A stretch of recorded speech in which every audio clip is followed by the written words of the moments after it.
This is my room, and over the course of this video, I am going to recreate it in Roblox and turn it into a playable VR experience.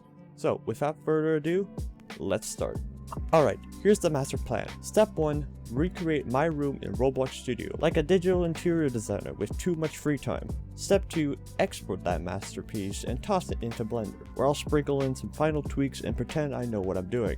Step 3, export it again, because why not, and import it into Unity, but not for a full-blown VR game. No, we're aiming for a VR chat world because I'm not gonna make a VR game from scratch. Sounds straightforward, right? First off, let me show you what is the room that we are recreating. This is my bedroom. It is approximately 2.8 by 2 by 3.6 meters, or 10.3 by 7.1 by 13.15 studs. Since Roblox is measured in studs and not real-world units, meaning I have to convert every measurement I make into studs to be accurate. Thank God I'm using a plugin called Studs Conversion to make this process faster, because I don't want to have to pull out a calculator and do 0.28, which is how many meters is in one stud, times the measurement to get the stud value. Back to the room. It's actually a relatively small room. I mean, here's me in the room for scale. Someone who's around 177 centimeters tall, and who still keeps getting called short. We'll start with the basics and put the floor, walls, and the roof. We can then add these, whatever you call these. Okay, I asked Copilot what they were, and they said they are wall projections.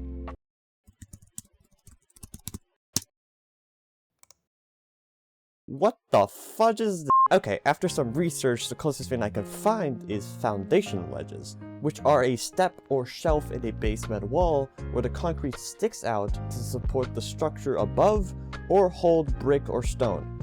Whatever they are, we're gonna put them in. Next up is the window so we can see outside. So we're gonna make a cutout in this wall that's around 114 by 16 centimeters, and we're gonna place it around a meter away from the left wall with some blinds as well for privacy. We also need to be able to have something to look at, so we'll put in some grass and a basement window well. Yes, I googled that and I'm not even sure if it's correct. We'll put in a tree and a house, and that's all because I'm not gonna recreate my entire street, or else I'm gonna dox myself. Anyway, we can't have a room without a door. So that's what I did. The main door is 76 by 182.2 centimeters, which is around 30 by 70 inches, which, fun fact, is slightly narrower and shorter than standard interior doors in North America, since most are around 36 by 80 inches. Except that's just the beginning. The closet door, I guess, even though it just leads to my torture chamber, is 61 centimeters wide, which is 24 inches wide. So we'll quickly grab the main door and replace the handle with a hole, indent it a bit, shorten it, and boom, we got ourselves a closet door. Okay, now yes, you probably saw that I placed down the bookshelf, the bed, and some other furniture already. That's because I added the closet door later on, and I don't have the time-lapse of me making the basics. But anyway, pretend you didn't see that, and we're gonna do the bed. So we'll pop in the bed frame, add a mattress, then the rest. Now we are missing this whale plush as you can see, but we'll actually save that for later. Instead, we'll move on to the desk. The desk is actually custom built by yours truly. It took me 2 days. Anyway, we're first gonna add the original desk, which is quite small, add our 2 planks and our supports, and adding the rest as well. As you can see, I'm adding a proper wood material to the desk. I actually took a picture of my desk and turned it into a seamless texture, which I then applied as the material of the desk. There's also a black shelf on the left, as you can see, which is just there because my dad gave it to me since he didn't have a use for it. The same goes for this other shelf, as you can see me building right now. Okay, you've probably definitely noticed the alarm clock and the piano on the desk. These two are actually both custom 3D models. For the clock, it's actually just a simple 4x4 by 4 inch cube, to which I then applied images to each side of the clock. The bottom right image, I ended up having to take a picture of my own alarm clock, which is why you can see me fix the reflection of the flash to match the rest. I then used those images to construct the 3D model and add indents and extrusions for the buttons and switches. As for the piano, it's the same premise. I got a photo online and used that as the texture. The piano itself is actually quite interesting. It's a Casio CT460, which was released in 1988, making it over 37 years old. It's filled with tons of old retro sounds, giving you that nostalgic feel. Here's an example of what it sounds like.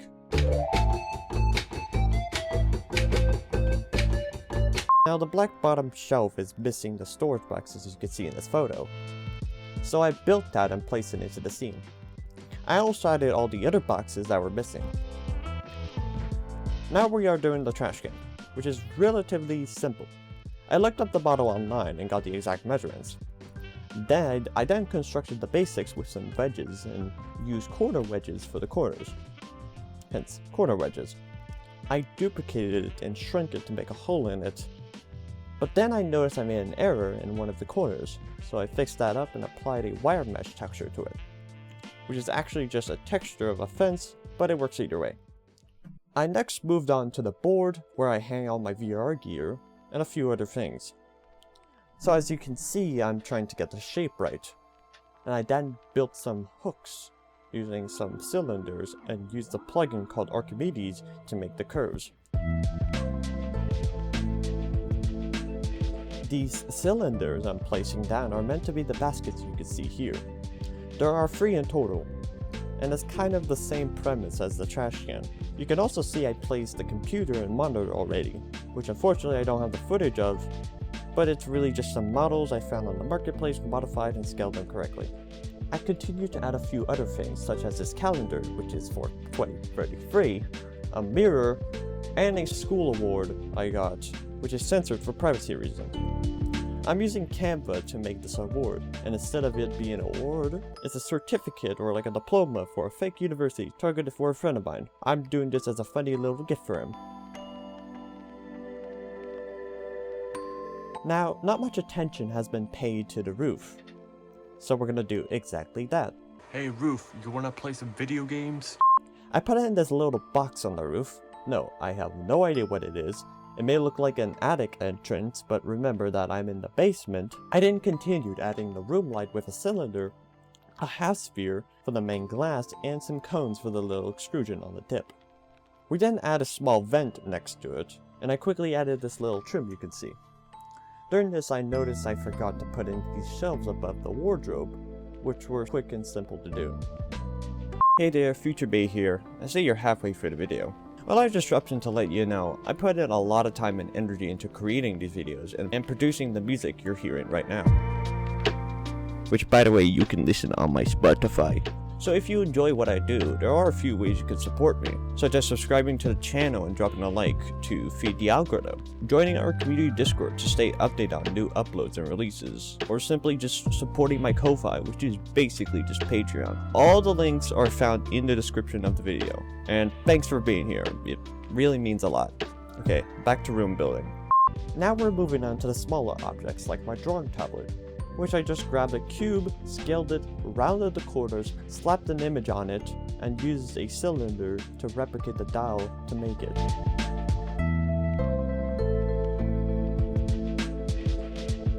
Now the big one, the whale. The Blavengad, Blavengad.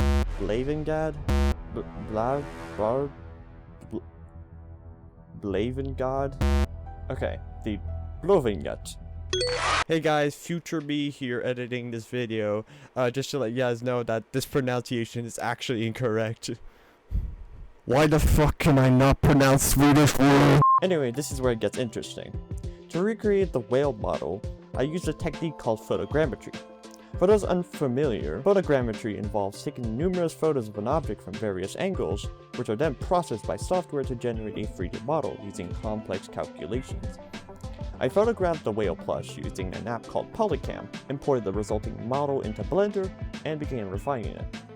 Photogrammetry isn't flawless, since I couldn't capture the underside of the plush, so I had to manually reconstruct that part. My first step was removing the blanket, and any other elements that weren't part of the whale. Then I cleaned up the model, optimized it by reducing the poly count, and corrected any structural issues. I then adjusted the position and mirrored one of the sides so it's symmetrical and accurate.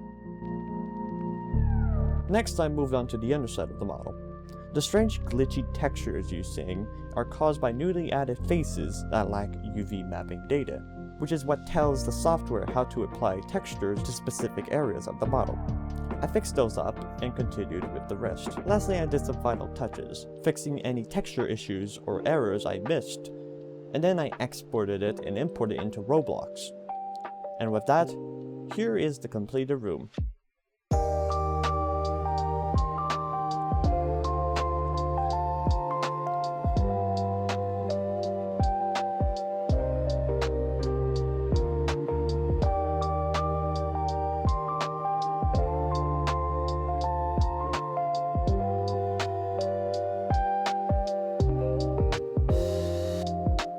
This room took around a week to complete, and the results are surprisingly good. It's a pretty good recreation if I'd say so myself. But obviously it's not perfect. It seems I somehow got a bit of the desk wrong, and the bookshelf isn't actually that accurate. But overall, I'm quite happy with it, except this was only halfway there. We still have to turn this into a playable VR world, so time to turn this into a VR chat world. Actually, doesn't Roblox have its own VR engine? Why not use that? Well, yes, Mr. Nerd, you're technically correct. Roblox does support VR, but we're steering clear of it for a reason. Roblox's VR engine has a laundry list of issues, and the biggest offender is avatar height mismatch. That's when your real-world height doesn't sync with your in-game avatar, making you feel like a skyscraper one moment and a crouching gremlin the next. It's weird, it's immersion breaking, and it's just not worth the hassle. VR chat, on the other hand, nails scaling, and let's be honest, I already play VR chat, so having my actual room as my home world every time I boot up, that's just plain awesome. So let's begin the pain and suffering. Okay, to import this into Blender, we're gonna have to group the room into sections and export those as separate models. Once that's done, we'll import it into Blender and... oh. Well, that's a problem. See, the reason this happens is because of how materials work in Roblox. In Roblox, materials use a grayscale image called a color map, which then gets overlaid with a color to create the final look. That's how objects can be recolored in Roblox. But when you export the model and import it to Blender, that color data is gone, and all the materials become gray.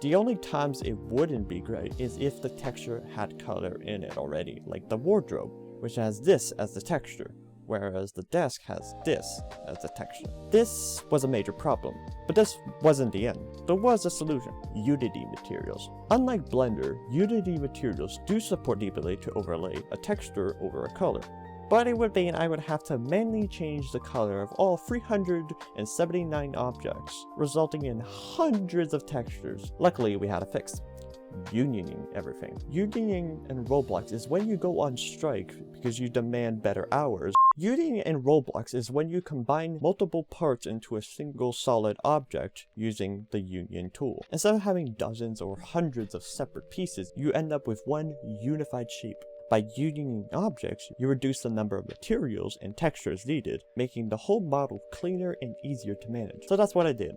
I unionized as much as I could and exported it. One annoying thing with exporting from roblox-studio is that if you have decals, which are basically stickers or images you slap on the side of a part, when you export it, it has it as a separate material in face, resulting in these bugs here. But that's an easy fix. Once we export it into Unity, we can start retexturing everything. Some parts I just use the same material as another part to reduce the material count. After texturing, we moved on to setting everything up. I started with the skybox, where I just found a free skybox image online and replaced the basic procedural skybox we had and replaced it with our new one.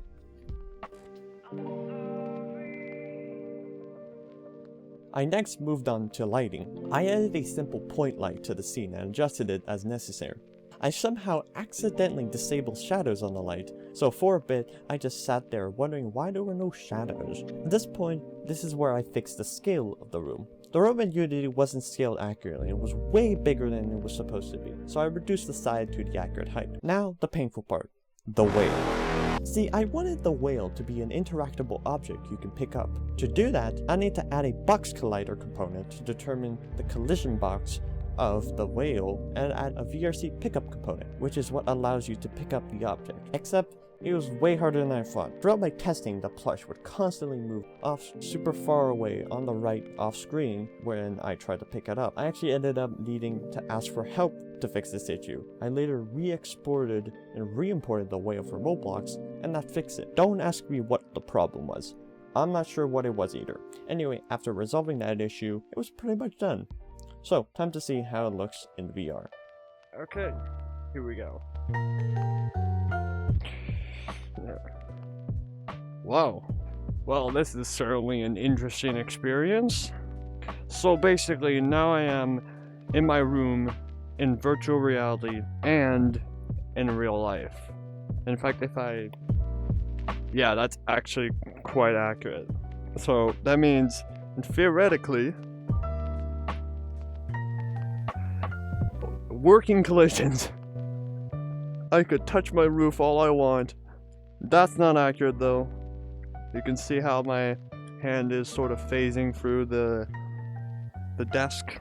So it is not perfect, but it's decently good. Now there is one thing you'll notice is the fact that in the actual video, you'll notice that there's license plates on the walls and there's a gay pride flag on the wall. That's because this room has actually gone through some changes ever since I remade it. So this room is actually already outdated, unfortunately. So I'm gonna walk around. This is real nice. Oh, I forgot there's a chair there. Well, yeah. This is what it's like in VR. Well, there it is. My bedroom. Remade in Roblox Studio and turned into a playable VR world. If you enjoyed this video, then if you want to, subscribe. It helps the channel. We all know that. And yeah, I'll see you in the next video. See ya.